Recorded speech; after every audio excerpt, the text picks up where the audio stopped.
This has an interesting story. I've been playing this guitar for a long time. Wow, what a top on that. I usually keep this one tuned to drop D on the bottom. I played this guitar in the Allman Brothers a lot. The story with this guitar is years ago, I went to the Gibson custom shop and said that I was looking for a tobacco sunburst Les Paul. Sure. They only had a few at the custom shop at that time, and I played 3 or whatever, however many they had, and none of them had like that feeling like when you play a guitar acoustically without plugging it in, you can always tell a really magical guitar. None of them had that magic. And my friend Rick Gimbar, who was running the Gibson custom shop at that time, said, well, I want you to get one that you love. And he just happened to remember this guitar that had been hanging on the wall in his office. He said, what about that one hanging on my wall? And they said, oh, well, it's flawed. We can't sell it. What do you mean? Well, there's 2 extra screw holes in it where somebody put screw holes in the wrong place. So they were just going to scrap it. So it had been sitting on his wall for like 2 years or something. It had no tuners, no pickups, no electronics. It was just wood. Uh-huh. And he said... But it was strung up. Really? Nothing. It was just a piece of wood. Oh, yeah. And they said, he said, how long would it take to put this guitar together? It had no tuners on it. Oh. And they said about 15 or 20 minutes. So we're at Gibson. Yeah.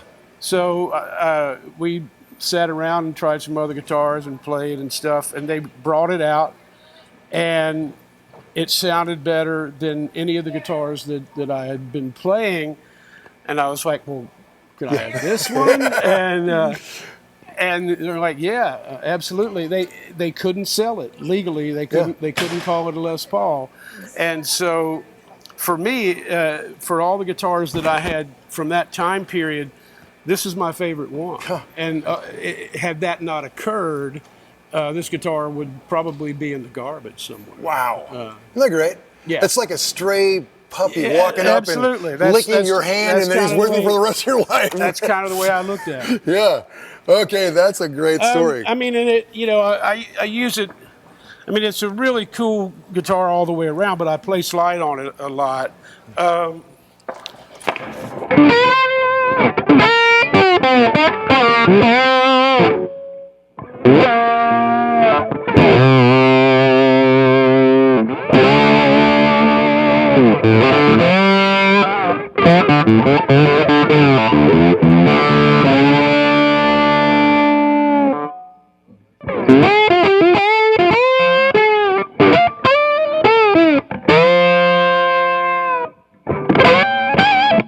It's a little low at the moment because I haven't been playing much slide on it recently.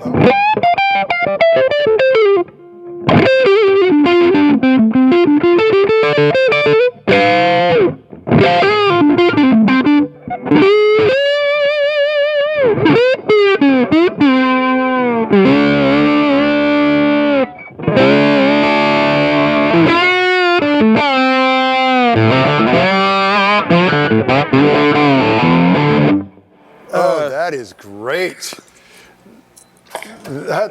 So do you find when you're playing slide, do you have things set up a little bit higher, just the action, like, or is it a considerable difference? I usually keep them the same. There are a couple of guitars where the action is a tiny bit higher, but I like to keep my action what I refer as too high for lead and not high enough for slide. So, that's what I'm comfortable with. Yeah. But this one, the high E is a little too low at the moment because I had it too high in the last few days, and we just lowered it, and I'm still kind of tampering with it. God, sounds great.